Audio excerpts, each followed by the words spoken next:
네, 오늘 말씀을 보도록 하겠습니다. 오늘 말씀은 예레미야입니다. 예레미야 33장 1절에서 9절 말씀입니다. 예레미야 33장 1절에서 9절 말씀입니다.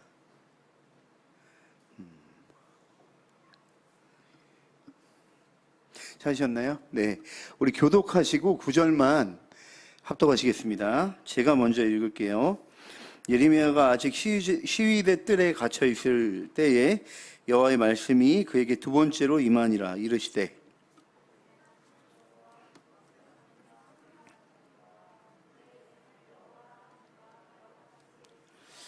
너는 내게 부르짖으라. 내가 내게 응답하겠고 내가 알지 못하는 크고 비밀한 일을, 은밀한 일을 내게 보이리라.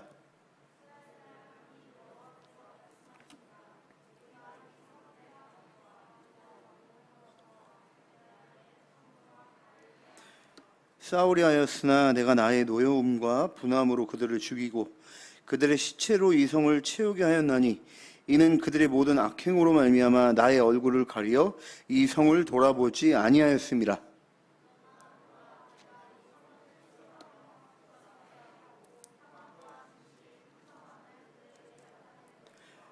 내가 유다의 포로와 이스라엘의 포로를 돌아오게 하여 그들을 처음과 같이 세울 것이며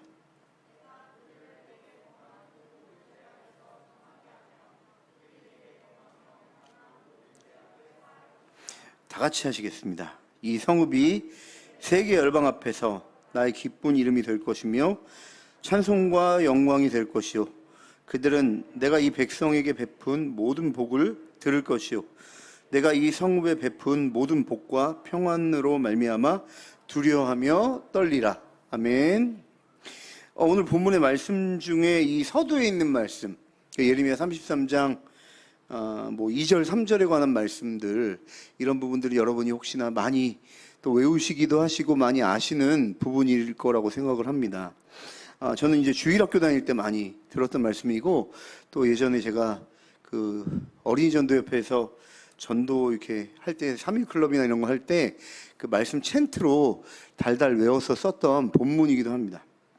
그래서 2절 여호와에 대해서 얘기하고 너는 내게 부르짖으라 이야기했던 경험이 나는데, 기도해라 라는 주제로 이 본문을 썼던 기억이 납니다. 그래서 저는 사실 이 본문에 대해서 다 알지 못했을 때는 그 인생의 어떤 선택의 기로에 있을 때 어떤 중요한 방향을 결정할 때 간구하고 막 부르짖으면 하나님이 나의 갈 길을 뭐 이렇게 보이시거나 깨닫게 하시거나 아니면 인도하시겠구나라는 뜻으로 착각하며 했던 기억이 나는데, 하나님은 그래도 기도하시니까 그런 부분에 간혹 가다가 간헐적으로 응답을 해주셨던 것은 같습니다.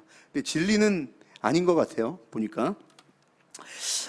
그러면 오늘 과연 본문의 말씀에 그 기도하라는 뜻, 그리고 그것에 대한 하나님의 응답은 무엇일까? 이 말씀을 가지고 여러분 같이 좀 나누면서, 오늘 제목은 하나님의 응답이라는 제목으로 오늘 말씀을 좀 나누고요. 이 말씀이 여러분 삶 가운데 도전이 되고 또 영향력을 미치는 그런 시간 되었으면 좋겠습니다. 자, 오늘 본문에 보니까 3절에 여러분 잘 아시는 그 하나님의 명령이 나옵니다. 이렇게 나오죠. 너는 내게 부르짖으라, 이렇게 나옵니다. 이 말씀처럼 간절하게 찾으라 라는 뜻이죠. 자, 근데 이 3절이 나오기 전에 먼저 2절이 나오기 때문에 3절처럼 행하라는 것인데요. 2절에 이렇게 나옵니다. 하나님이 자신이 어떤 존재인지를 먼저 이야기하세요. 이를 행하시는 여호와, 그것을 만들며 성취하시는 여호와, 그의 이름을 여호와라 하는 이가 이같이 이르시도다. 너는 내게 부르짖으라. 부르짖으라라고 얘기할 때 부르짖는 게 먼저가 아니고 그 부르짖는 대상이 어떤 존재인지를 먼저 얘기해주고 있는 것이죠. 부르짖는 대상이 어떤 존재인지, 그 부르짖는 그 하나님이라는 존재가 어떤 존재인지를 정확하게 설명해 놓고 있습니다. 그분은 일을 행하시는 분이세요. 그리고 만들며 그것을 성취하는 분이시고요. 그의 이름, 그 여호와라 하는 그 이름 그대로 우리 삶의 영향력과 능력을 베푸시는 그분이 부르짖으라고 말씀하시는 것이죠. 성경은 이걸 얘기하고 있는 거죠. 바로 이 지점. 부르짖는 게 문제가 아닌 거예요. 부르짖는 대상이 누군지 아느냐가 중요한 거예요. 그것이 기도할 수 있는 원동력이다, 부르짖을 수 있는 힘이다라고 얘기하고 있는 것임을 우리 본문을 통해 알 수가 있는 것입니다. 대상에 대한 알, 그리고 대상에 대한 분별, 대상에 대한 신뢰, 이것이 그 대상을 찾고 갈망하며 부르짖을 수 있는 원동력이라는 것을 얘기해주고 있는 거예요. 그러므로 사실은 우리가 부르짖고 기도하지 못한 이유도 여기서 발견할 수 있는 것이죠. 그 이유는 무엇일까요? 나에게 있지 않아요. 부르짖을 수 있는 것은 나에게 있지 않고 부르짖는 대상에 대한 알에서 멀어졌기 때문입니다. 그분이 누군지 헷갈리는 거예요. 그분이 어떤 분인지 명확하지 않는 거예요. 그분에 대한 분별력과 알에서 멀어졌기 때문에 자연히 그분에 대한 태도로 나오는 것이 무엇이냐면 기도 안 함인 거죠. 부르짖지 않는 거예요. 그분이 어떤 분인지 알 때 나오는 자연스러운 태도, 근거, 원동력이 무엇이냐? 바로 부르짖음, 기도의 대상, 이런 것이라는 것입니다. 혹시나 여러분 삶 가운데 하나님을 간절히 찾고 부르짖는 기도의 자리가 멀어졌다면 여러분 자신에서 원동력이 없음을 기억하시기 바라요. 여러분들이 하나님에 대한 암과 지식과 그분에 대한 분별력과 그분에 대한 어떠한 하여튼 그런 모든 것에서 떠났고 멀어진 지점이 있을 겁니다. 거기서부터 여러분의 기도가 메말라 있음을 기억하시고, 여러분 내면에서 자꾸 여러분 환경에서 그런 어떠한 걸 찾지 말고 그냥 고개를 들어 하나님을 보시면 됩니다. 그분이 어떤 존재인지 그 지식을 향해 나아가시면 여러분의 기도가 회복이 되실 겁니다. 자, 그렇게 하나님은 이제 자신을 얘기하시죠. 그리고 다시 3절로 돌아가서 너는 내게 부르짖으라 라고 얘기하세요. 명령이죠. 말씀하시는 거예요. 부르짖으라, 명령. 예레미야에게 하나님이 기도를 명령하셨다는 거예요. 기도로 초청하셨다는 겁니다. 자, 그 이유가 무엇일까? 왜 명령하셨을까? 자, 3절에 이렇게 나오죠. 내가 내게 응답하겠다. 응답하시려고 기도하라 하신 거예요. 그러니까 하나님이 여러분에게 기도를 시키실 때는 응답을 주기 위해서 여러분을 기도의 자리로 부르셨다는 것을 기억하셨으면 좋겠고, 이 자리에 오신 여러분들은 그 자리로 초청받으신 사람이죠. 내가 내게 응답하겠다. 이 얘기를 들으신 분들임을 기억하시기 바랍니다. 응답을 주시기 위해서 하나님이 명령하셨어요. 자, 그 응답이 무엇이냐? 3절 하반절에 나오죠. 너가 알지 못하는 크고 비밀한 일을, 은밀한 일을 내가 보이겠다. 너가 나를 찾으면 내가 응답할 텐데, 그 응답은 뭐냐면 너가 알지 못하는 것이다. 크고 은밀한 일을 내게 보이겠다. 내가 알지 못하는 일, 이걸 또 다른 말로 하면 네 스스로 깨닫지 못하는 일이라는 거예요. 그러니까 이 일은 내가 혼자 어떻게 몸부림치고 노력해서 되는 게 아니라 하나님의 간섭과 눈 열어주심과 뭔가 만지심과 터치와 뭐 그런 것들, 그런 하나님과의 어떤 그런 교감, 그것을 통해서만 알 수 있는 그런 것들이라는 거죠. 그것을 주시겠다는 거예요. 그래서 부르짖는다는 건 무엇이냐? 부르짖는 자리로 하나님이 명령하시고 초청한다는 건 무엇이냐면, 하나님이 응답할 수 있는 그 자리, 하나님만 여러분에게 주실 수 있는 크고 은밀한 일로 나오라는 자리임을 기억하시기 바랍니다. 그래서 오늘 이 밤에 여러분들이 이 말씀을 통해 주님을 만나게 되면 크고 은밀한 일을 깨닫게 하시는 주님과의 온전한 만남이 여러분 가운데 이루어질 줄 믿습니다. 아멘. 여기 원래 칸막이 있어서 잘 안 들리는 건가요? 아니죠? 네. 아멘. 네, 네. 억지로 강요하는 것 같아서 비인격적인. 네, 네. 제가 저에게 설교 이렇게 쓰면 또 뭔가 기대하는 게 있죠. 이 설교는 짧겠다라는 것과 네, 웃기겠구나라는 그런 거, 그런 편견을 버리세요. 오늘 되게 진지하게 준비했어요, 설교를. 네, 그리고 되게 길 거예요. 되게 많이 준비했어요. 네, 네. 중간고사 기간인가요? 분위기를 보니까. 네, 자, 네. 그러면 도대체 오늘 주제, 하나님이 응답하시는 이 우리가 스스로 깨닫지 못하고 알지 못하는 이 크고 은밀한 일은 무엇일까? 이것을 여러분과 함께 오늘 나눠보도록 하겠습니다. 3가지 정도 이 크고 은밀한 일에 대한 이야기를 본문에서 하고 있습니다. 오늘 본문 4절 5절이 이 크고 은밀한 일 첫 번째 내용입니다. 4절 5절인데요. 우리 한번 읽어볼까요? 네, 크게 큰 소리로 한번 읽어봅시다. 4절 5절입니다. 시작. 이스라엘의 하나님 여호와께서 말씀하시니라.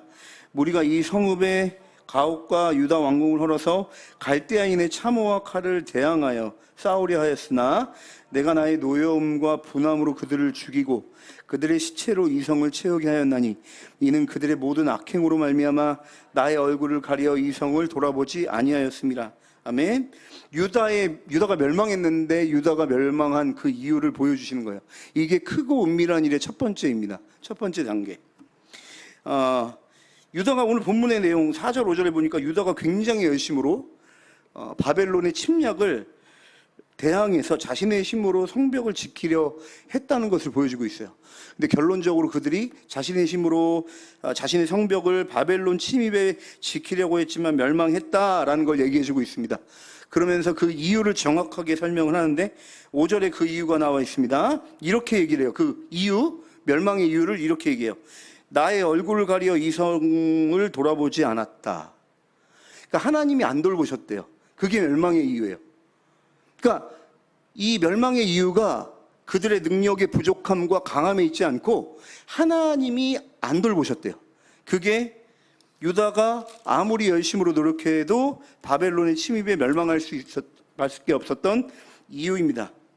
여러분, 이 이유가 있는데 왜 하나님이 안 돌보셨을까? 그 이유가 있습니다. 여러분, 유다의 부르심과 존재 목적이 있었는데요. 그것은 여러분 잘 아시는 대로 이 세상 나라와 달랐습니다.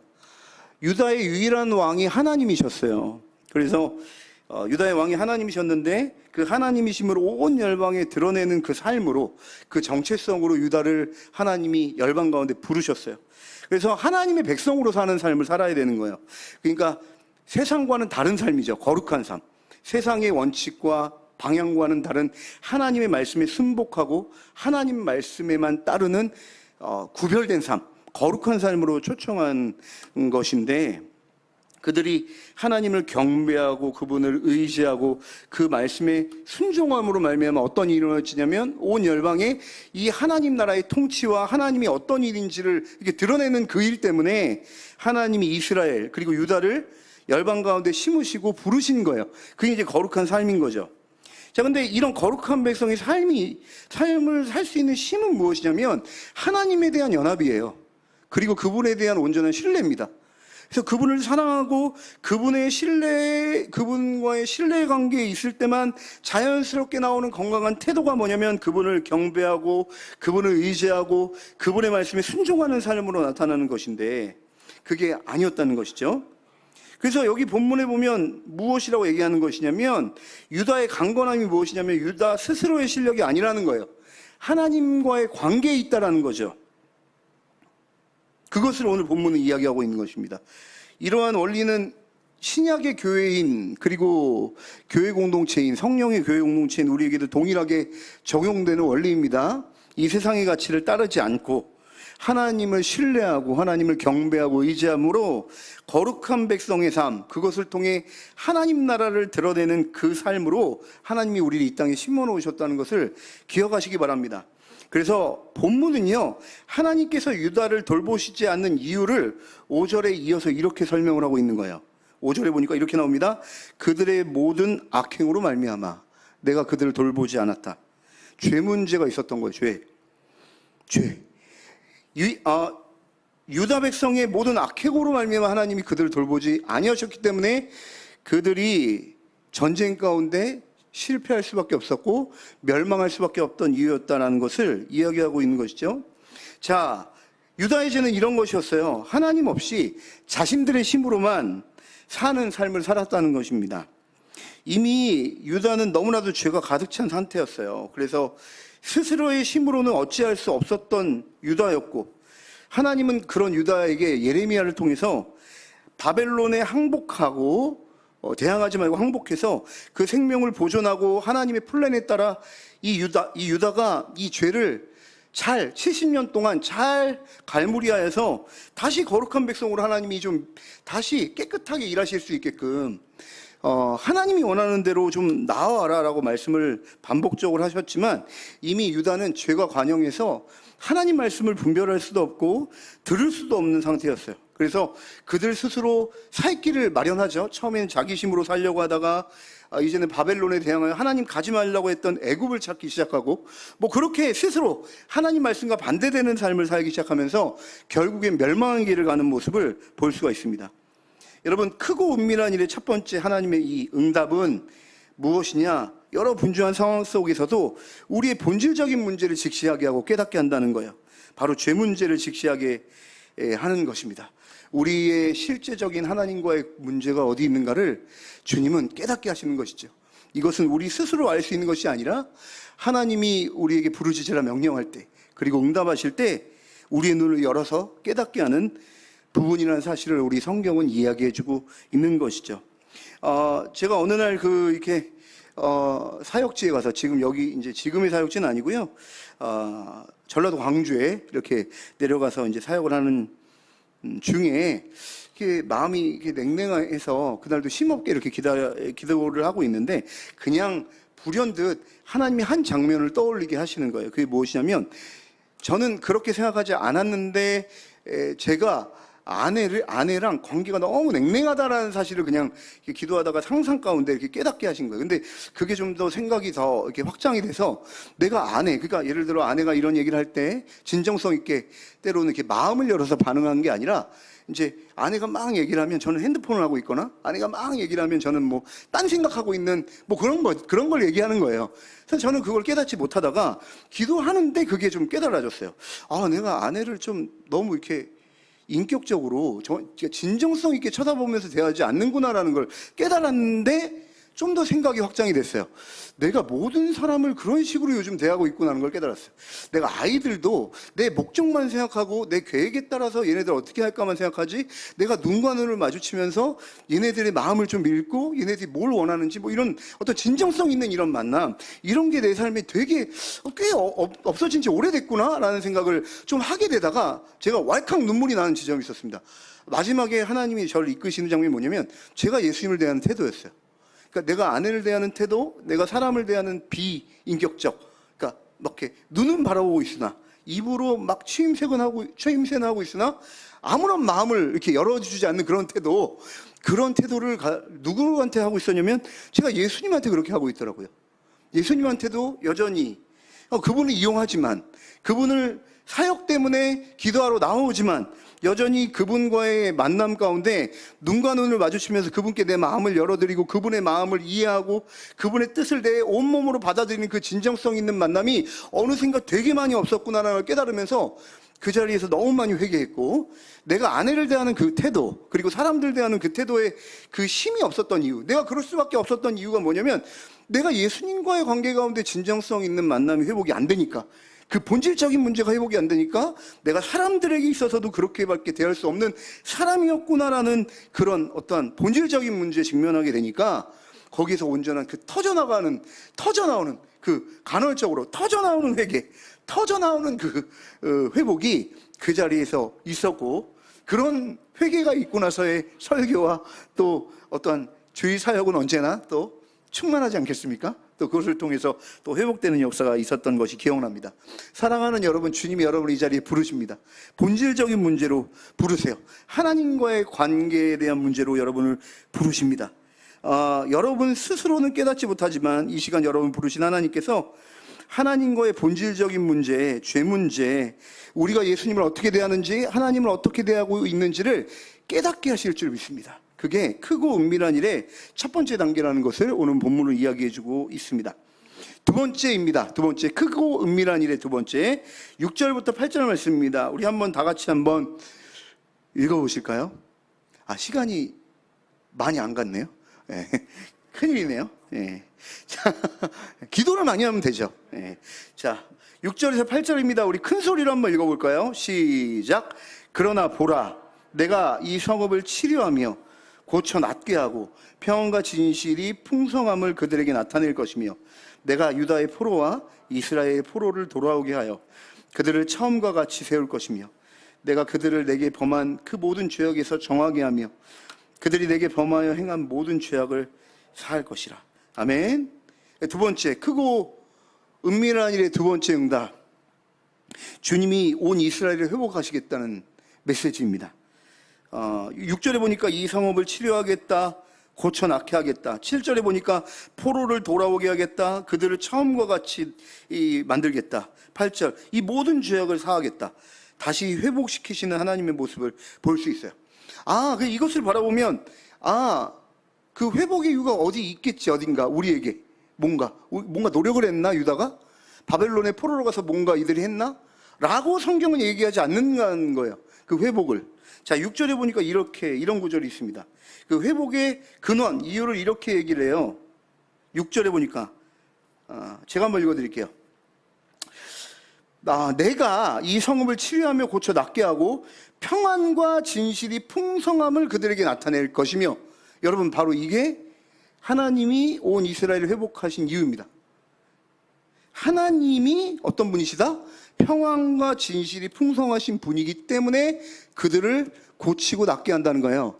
그러니까 온 이스라엘, 유다가 자격이 있는 것이 아니고 그들에게 이유와 자격을 얘기하지 않아요, 성경은. 그냥 무엇이냐면 하나님 자신의 성품 때문에, 하나님이 하나님 되심 때문에 주님은 이 온 이스라엘을 택하셨을 뿐만 아니라 그들을 싸매시고 고치시겠다고 얘기하고 있는 것이죠. 여기에 우리 소망이 있음을 믿습니다. 우리에게는 자격이 없지만, 우리에게는 이유를 찾을 수 없지만 하나님이 여러분을 택하시고 여러분을 부르신 분이기 때문에 여러분을 치유하시고 회복하시는 그 이유조차도 하나님의 성품에 있음을 기억하시기 바랍니다. 아멘.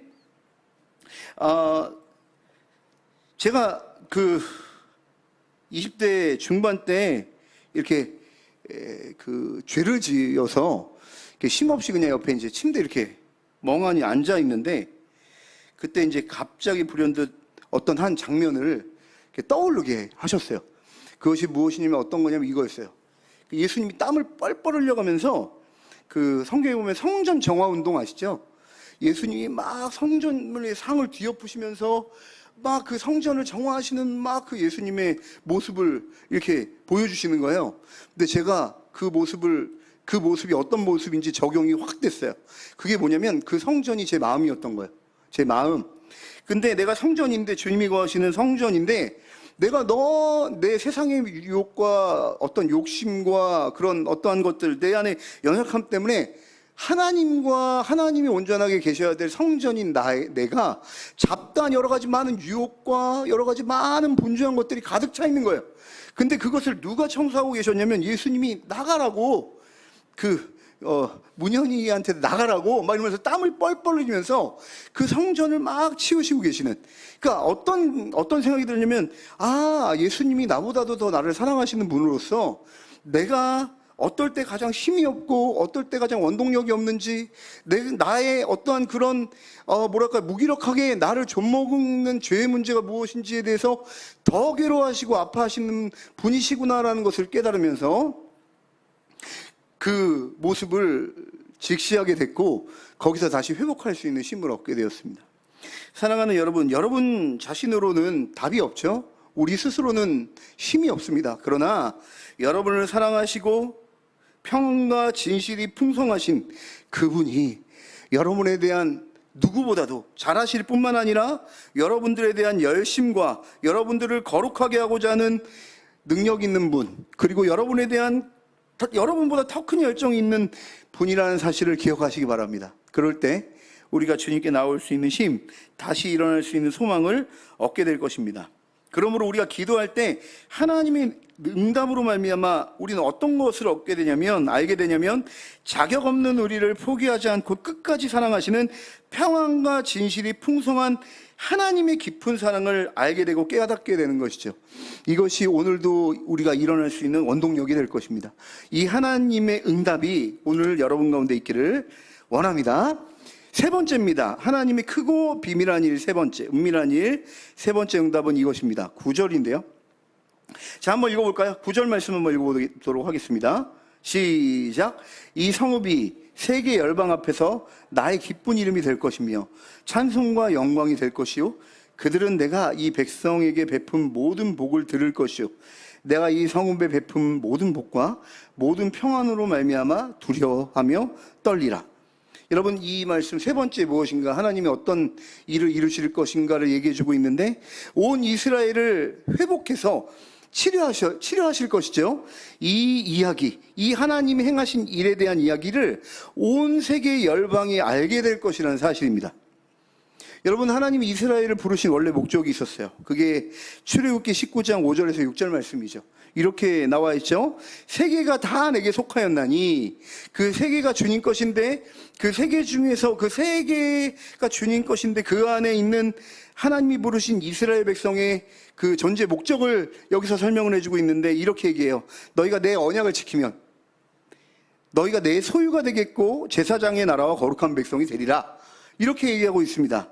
그러니까 이 얘기는 여러분 잘 아시는 대로 무슨 뜻이냐면, 이스라엘을 부르신 이유가 이스라엘이 종착점이 아니라 이스라엘을 통해, 이스라엘과 하나님과의 그 샘플링을 통해서 온 열방이 하나님을 예배하고 하나님을 높이는 자리로 내가 너희를 사용해서 그 일을 이루겠다, 나를 드러내겠다라는 것을 성경은 이야기해 주고 있는 것이죠. 이것 때문에 이스라엘이 존재했던 것이에요. 그래서 하나님의 궁극적인 뜻은 무엇이냐면, 여러분 잘 알다시피 온 세계와 열방이 원래 하나님 창조하신 대로 하나님을 온전히 알고 그분께 온전히 예배하는 것, 이것을 위해 주님은 일하시고 계시고, 이것을 이루실 주님이 그 가정 중에 이스라엘을 함께 이 일을 이루신 그 어떤 동참자로 과정 중에 참여시키신 것임을 오늘 본문은 이야기하고 있는 것입니다. 그러므로 우리가 기도할 때 하나님의 응답은 무엇인가?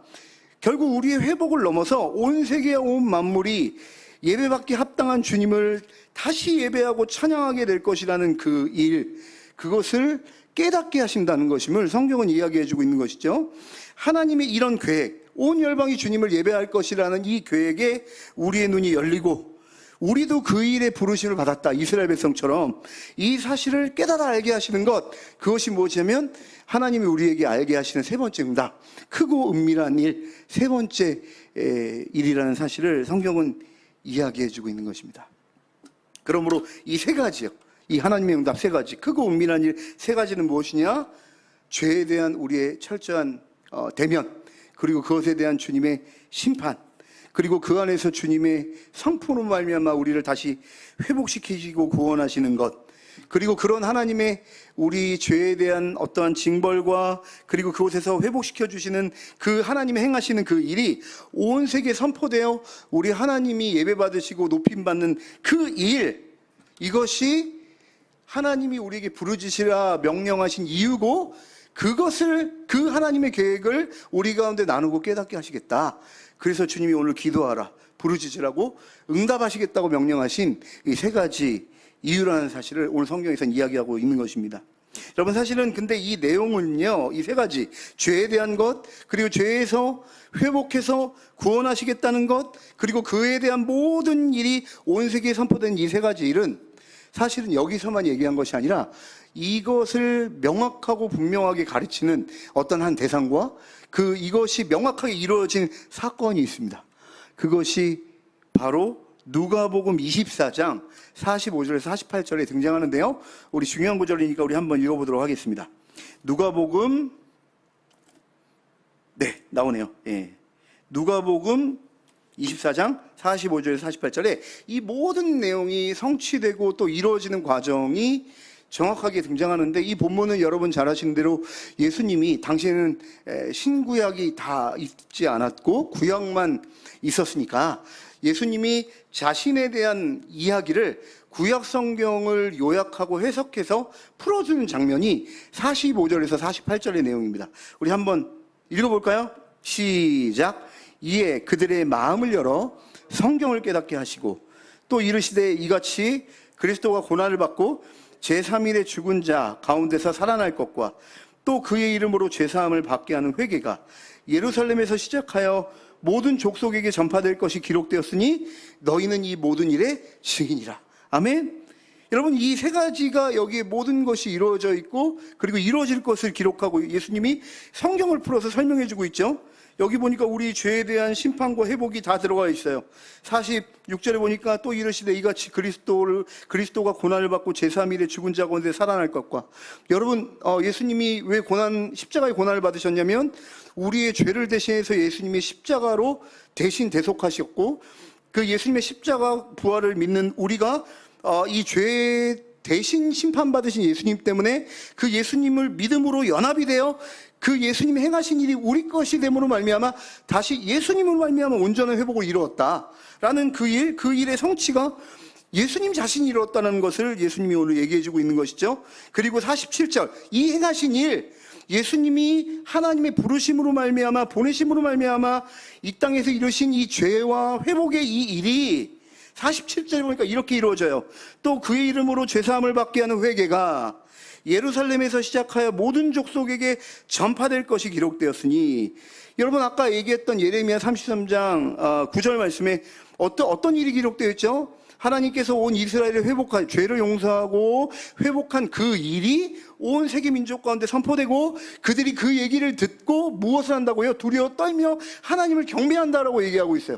그 이야기가 예수님이 여기에 정확하게 성취된 것을, 그리고 성취될 것을 기록하고 있는 것이죠. 그리고 그것을 풀어주면서 주님이 제자들에게 하시는 말씀, 너희가 이 모든 일의 증인이라.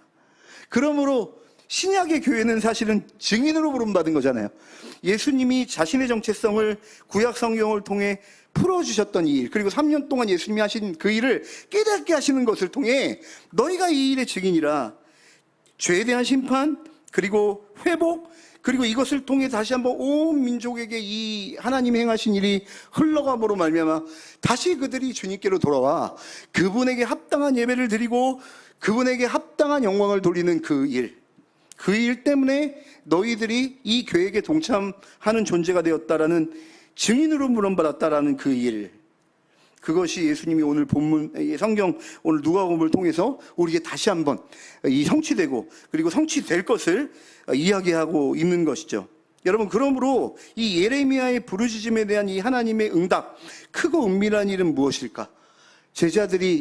예수님이 제자들의 마음을 열어 구약 성경을 깨닫게 하신 일, 구약 성경을 깨닫게 해서 자기가 어떤 존재인지를 깨닫게 하신 일과 동일한 일입니다. 바로 예수님이 성취하신 복음을 깨닫게 하는 일이었어요. 그러니까 엄밀히 이야기하면 예레미야는 증인으로 존재했던 것입니다. 사랑하는 여러분, 그러므로 증인의 삶은 무엇일까? 이 하나님의 응답을 듣고 반응하는 삶이에요. 오늘 예레미야에게, 그러니까 예레미야가 먼저 나온 것이 아니죠. 두 번째로 말씀이 임했어요. 너는 내게 부르짖으라. 그렇게 명령하신 분이 누구라고요? 하나님이 명령하셨어요. 부르짖으라. 내가 내게 응답하겠다. 그 응답의 내용이 무엇입니까?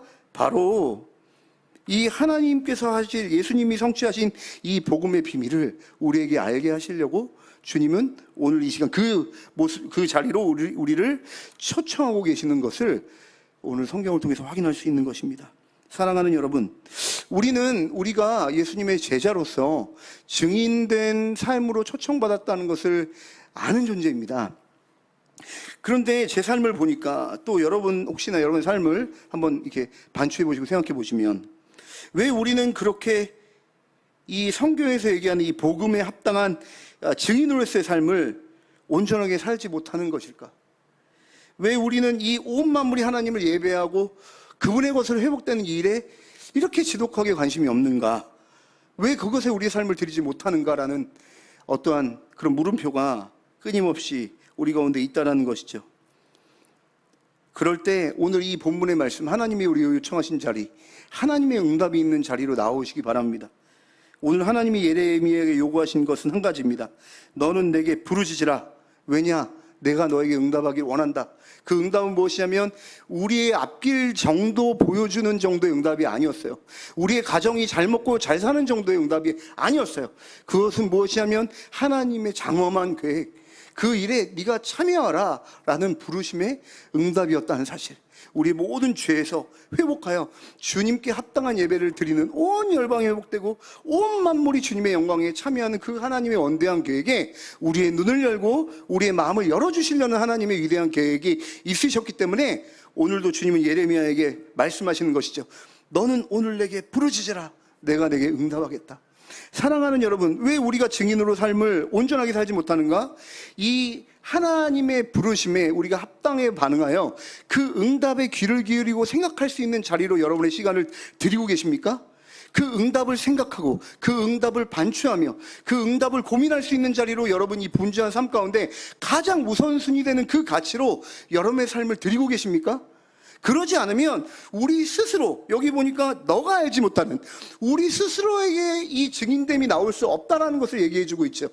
우리의 이 증인된 이 삶의 가치, 우리가 다시 주님께 우리 삶을 드릴 수 있는 이 뜨거움이 회복될 수 있는, 주님께 우리 분별력이 회복될 수 있는, 우리 삶의 온전함이 회복될 수 있는 그것은 뭐냐면 내 스스로에게서 할 수 있는 것이 아니라 응답하시는 하나님께 나아가 그분의 계획과 그분의 말씀과 그분의 뜻에 내 귀를 열고 경청하며 그분의 뜻에 묵상하며 그분의 뜻에 온전하게 내 삶을 드리는 그런 주님과의 온전한 그 사귐의 자리가 있을 때 우리는 회복될 수 있다는 것을 이야기해주고 있는 것입니다. 주님 말씀하셨어요. 너가 알지 못하는 크고 은밀한 일을 내게 보이리라. 오늘도 이 밤에 하나님이 여러분을 부르신 줄 믿습니다. 내가 내게 응답하겠다. 너는 부르짖으라. 단지 이 부르짖음이 주님께 가슴을 찢고 기도하는 것만 의미하고 있는 것이 아니죠. 그분의 응답을 들을 수 있고 그분의 응답을 깨달을 수 있는 모든 자리면 상관없어요. 다른 어떠한 가치보다 분주한 여러 가지 많은 세상살이에 여러 가지 많은 이슈들이 있어요. 상황과 환경이 있을 수 있습니다. 그러나 예수 믿는 크리스찬들은요, 그런 것을 사는 사람들이 아닙니다. 하나님이 우리에게 보이신 크고 은밀한 일, 이것이 우리의 심장을 뛰게 하는 것이고 우리의 삶을 드리게 할 수 있는 유일한 원동력이라는 그 사실, 그리고 누구보다도 주님이 이 삶으로 우리를 너무나도 함께하기를 원하셔서 명령하셨다는 사실, 우리가 먼저 나오는 것이 아니라 말씀이 임했고 주님의 명령이 먼저 우리 가운데 임하여서 우리를 사랑하신 주님이 더 적극적으로 이 영광스러운 삶으로 지금 이 시간 여러분을 초청하고 계신다는 주님의 열정에 오늘 이 밤 여러분의 마음을 여셨으면 좋겠습니다. 그러면 주님이 응답하실 거예요. 다시 한번 말씀드립니다. 우리 스스로는 도저히 증인된 삶을 살 수 있는 원동력이 없음을 기억하세요, 여러분.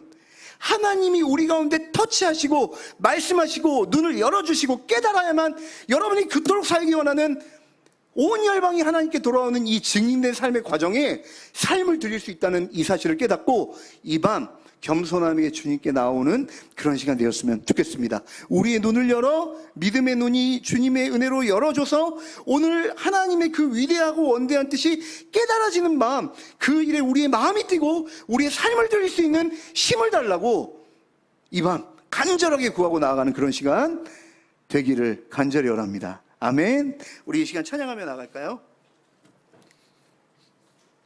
기도를 굉장히 많이 할 수 있겠어요. 시간상 우리 깊이 주님께 나갈 수 있겠습니다. 네. 감사합니다. 네. 우리 이 찬양 고백할 텐데요, 나의 기도하는 것보다 더욱 응답하신 하나님, 그 응답은 나의 나됨을 강화시키는 것이 아니라 하나님의 계획에 내가 있다라는 것을 깨닫게 해주는 응답입니다. 그 응답이 그 복음의 가치에 눈이 열리는 그 온전한 크고 비밀한 일에 하나님 내 눈이 열릴 수 있는 밤이 될 수 있도록 주님을 구합니다. 주님의 계획을 알게 하시고 내가 주님의 계획에 합당하게 쓰임받을 수 있는 존재라는 사실을 깨닫는 그런 시간 될 수 있도록 우리 기도하는 마음으로 찬양하며 나갈까요?